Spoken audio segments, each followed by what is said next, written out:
welcome to my channel. I am your host Heather, and if you are returning, thank you so much for coming back for another chatty vlog, we will call it. And if you are checking me out for the first time, thank you so much for stopping by and checking this out. I am still looking for that groove for me for recording right now. If you have been following this channel, you will know that a lot of things in my life have changed and shifted recently, and so I'm still really getting a feel for how I want this channel to continue for going forward. I mean, even from figuring out a good place to record in our new place, the lighting is not good, so I have kind of this awkward setup because there's a door right there, but because it's an apartment, lighting is only coming from like one direction. And so it makes it really awkward lighting for recording. Like if I was to sit normally on my couch, like half of my face would be in shadow because of the way things are. So I'm still trying to figure that out, and I'm still trying to navigate that. So I want to thank all of you for your patience as I'm still trying to find my groove again with all of this. This is primarily a knitting vlog where I do talk a lot about my knitting and my making, but I also dabble into my life things, you know, what's going on for me personally, what's going on with my kids. I do have two children, a 15-year-old Abby and an almost 11-year-old, he will be 11 tomorrow, Philip. Today is Sunday, April 18th, so that's the day that we are recording this. And yeah, I will start with my knitting content so that if you are not interested in what's been going on for us personally, you don't have to stick around for that. You can just see the knitting, and that's completely fine. I have no problem with that at all. But if you are interested in knowing what's been going on, you can hang around until the end, until we get to that point. So with that being said, let's go ahead and jump into what I have been making.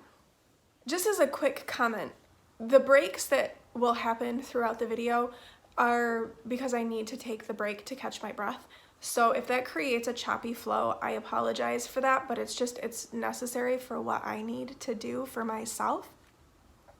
So going into my knitting, I do have a finished object this week, and it is the latest sock in Helen Stewart's Handmade Sock Society. I think it's season 4. And these are called the Wild Bee socks. And I really enjoyed making these quite a bit. They're definitely a pattern that you need to think about. You need to follow along with the chart, because if you make a mistake, it's gonna definitely impact the way the pattern looks. So I'm going to show you, I mean, this is one on a sock blocker, but you can't see the beautiful pattern. So I'm going to hold it up for you so you can see. So here is the pattern of the Wild Bee socks. And I'm not sure how well you are able to see, but each repeat looks like you have a bee going, which I think is just so amazing and so cool. So that's what I mean when I say, you know, you really need to like be paying attention to the pattern. Otherwise, you know, you would lose this effect of the bee. So I really like how they turned out. A quick note, I will put down below information about the patterns and the yarn that I've used, and I will link to Ravelry.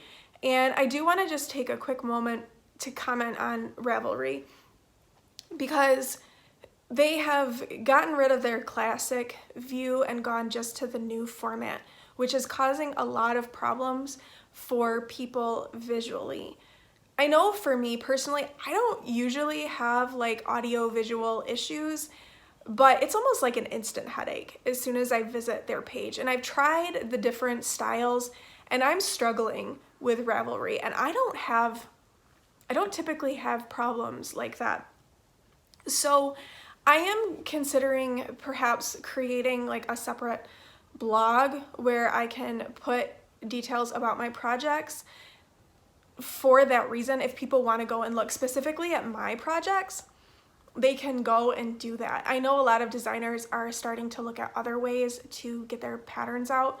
It's really unfortunate because there has been such a large response about the difficulties of Ravelry's site and the lack of response or options. If they had left the classic view as an option, I wouldn't be having a problem, but they've taken that away as well. And I'm having some problems with that, like why they would just ignore all of that. I understand what, you know, the cost and the investment in trying to get a new design, but if I created a new design for my website and I was getting that kind of feedback, not just that people don't like it, this is beyond people not liking it.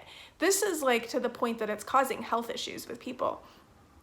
I think I'd go back to whoever designed my website and have a conversation about, like, you need to fix this, or we need to do something different, because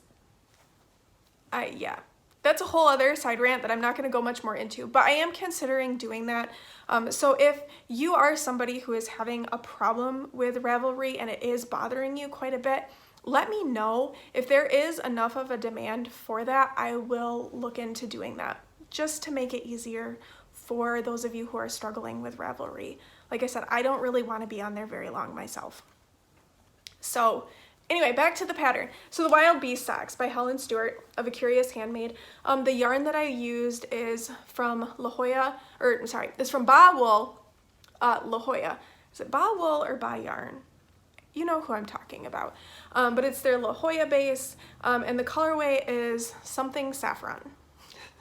I don't have it with me. Something saffron.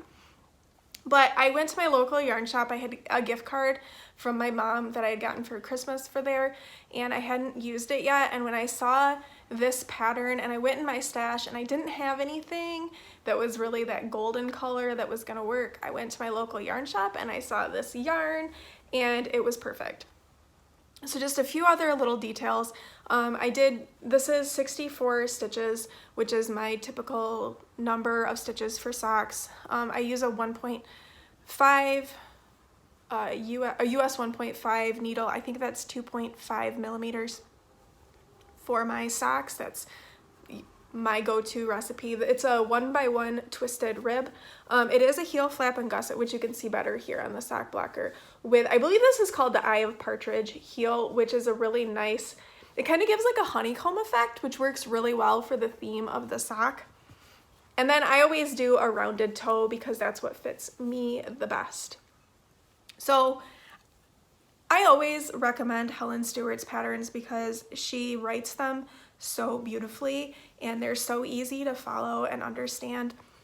These I would call perhaps an adventurous beginner to a intermediate pattern, just because of the charting, and there isn't a lot of room to like make a mistake with these and not have it impact the way the pattern looks. So that's my finished object. I only really have one work in progress going. I did have a pair of vanilla socks that, for reasons that I will not go into here, I'm gonna be ripping out and redoing. So I'm not gonna show those right now. But the thing that other thing I have been working on is using up a lot of my Advent scraps that I still had. I wanted to finish off all of those. And I know a lot of people are listing their Advent calendars already in April. And I'm not sure with where I am personally if I will be investing in an Advent calendar this year, which makes me sad because I'd really like the Legacy Fiber Arts one this year. They're doing a collaboration, but I'm not sure where I am right now I'm able to do that. So my current work in progress is the Adventurous Wrap by Ambah O'Brien, and she has a whole collection designed for Advent knitting, but you could use it for any scrap yarn that you have, and I wanted to finish up my Advent calendar, and so I cast on the Adventurous Wrap, and I will show you my progress. so far. So I reordered my mini skeins from my advent calendar to create kind of a fade effect, which you can see has worked out fairly well with this project. It's basically, the construction is really interesting. So you kind of knit like 2 triangular shawls and then you graft them together into one, so it's like a big long rectangular wrap. So I'm on the first triangle right now. I'm almost done with it. So I'm getting really close to starting the second one. It's garter stitch, so this is pretty mindless knitting, which, as I had mentioned in my previous podcast episode, that's kind of what I need right now, is stuff that doesn't require tons and tons of thought. The socks I did have to pay attention to, and so those were a nice little like palette cleanser, but because they were socks, it wasn't too involved. You know, it was only half of the sock as well. The other half was in stockinette, and that was just enough. But I needed something that was just garter stitch and back and forth and whatnot. And my little progress keeper was sent to me by my friend Amy. It's a little hobbit with some lembas. I'm pretty sure it's Sam. It looks to me like Sam. It's from Simply Serving, and I love him. And so I haven't knit a ton on it since the last time I showed you just this, but that's because I knit those socks, and those kind of became my priority knitting. So this is my current work in progress. And that's really about it as far as my knitting goes. So if you are only here for knitting, thank you for watching that. If you want to stick around for a little bit more about what's been going on in my life, feel free to do so. So bringing you up to speed a little bit about what has been going on for me personally. We'll start with the kids because that's always a much happier topic of conversation. They are both now doing some in-person learning in their school district. Abby went back in person after spring break, so it was like April 5th or something like that. And she goes 2 days a week at the high school. Philip goes 4 days a week for 5 hours each day, which is a little strange, and it's weird timing. And I'm not sure how exactly I feel about it, but it seems to be working okay. COVID, if you follow the news, you may know that COVID is really bad in Michigan at the moment. So I was a little apprehensive with Abby going back in person because in the high school there's more kids, they're moving about in the hallways and more in contact with each other, and it's not as self-contained as it is with Philip in the elementary school. So I was a little bit nervous about that because I have not yet been able to be vaccinated. I'm hoping that by the end of the month I will be able to at least get my first shot of one of the vaccines. So they're doing fine. They're doing well. Philip's birthday is tomorrow. He will be 11, which is crazy. It will be a little bit more of a involved birthday than last year. You know, last year his birthday was in quarantine and we really couldn't do anything. So he told me he wanted fancy pizza and an Oreo cake for his birthday. So our plan is we're going to go meet my mom at a place called Blaze Pizza, which is a wood firing pizza place where you get to like create your own pizza. If you don't have one near you, you may not know what I'm talking about, but the kids really enjoy it. We haven't been to Blaze Pizza since before the pandemic, and it was always kind of a special treat that we would get to go there. So this will be for Philip's birthday. We will go to Blaze Pizza, and then I found an Oreo ice cream cake at the grocery store that I purchased for him because I was like, I don't know how I'm supposed to make an Oreo cake. And I asked him if that was kind of what he had in mind, and he said yes. So that's what we are going with. And so we'll go and we'll meet my mom and we'll have that little gathering of all of us. My mom has had her first dose of her vaccine, which I'm very relieved about. My mom is severely immunocompromised. So this was a pretty nerve-wracking time. I was really concerned about her and COVID because I don't know that she would have survived getting COVID, to be perfectly honest with you.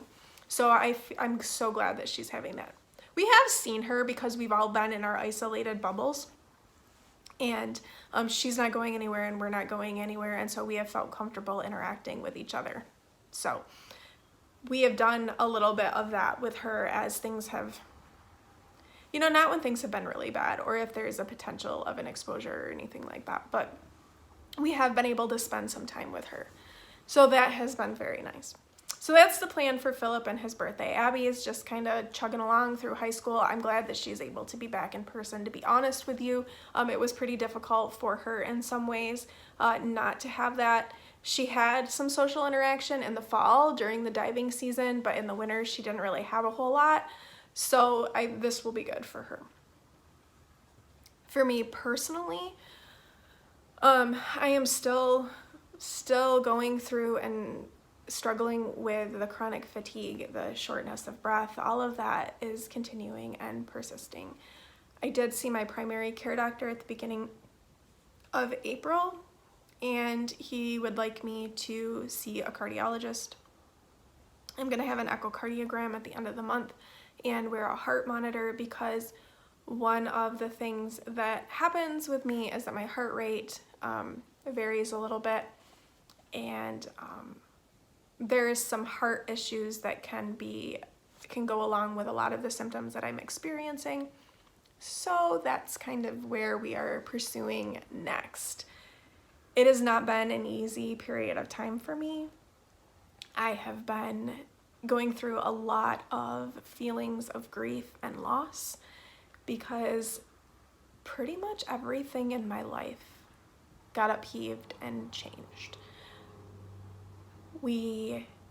I was unable to continue serving in my churches. That was very difficult. So I lost my role as a pastor. I lost a lot of relationships with people, because once you leave a church in the United Methodist denomination, you don't go back to it. There are still a couple of people that I keep in minor contact with to keep them updated of my health situation, because people obviously still care. I still care.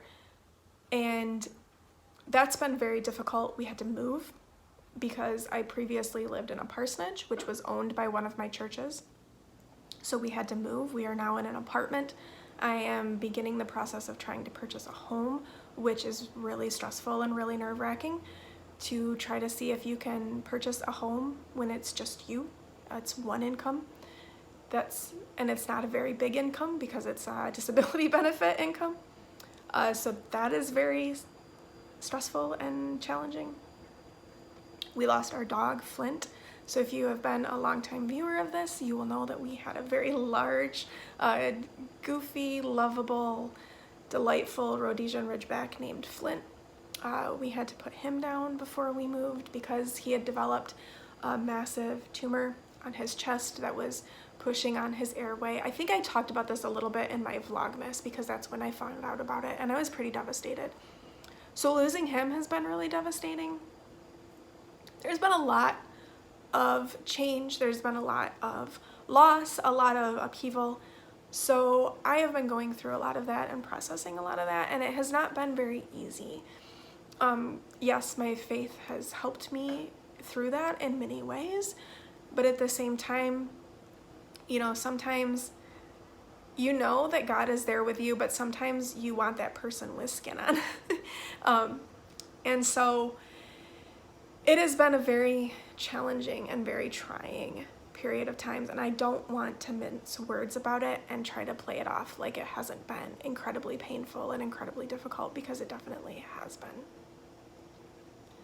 So there's where we are at, which is why I think I'm struggling with trying to figure out how I want to go forward with this channel, because there has just been a lot of that and I'm not sure what I want to do. So I appreciate those of you who are just kind of bearing with me as I'm kind of muddling through and figuring out what I want to do. I'm thinking that maybe I will go back to trying some of the vlog style episodes and see how that goes. But I don't get up to a whole lot during the day, so those could be a little bit boring. So if you have any thoughts on that, please feel free to leave a comment and let me know. So we're figuring it out. I think we're gonna leave it here though for now. So thank you so much for watching. I appreciate you hanging on to the end if you did. If you like this video, please give us a thumbs up, hit subscribe, and leave a comment if you so wish. And I will talk to you again soon. Bye. We're gonna sing to you. Happy birthday to you. Happy birthday to you. Happy birthday, dear Philip. Happy birthday to you. Make a wish. Blow your candle. Yes, you can. You got one.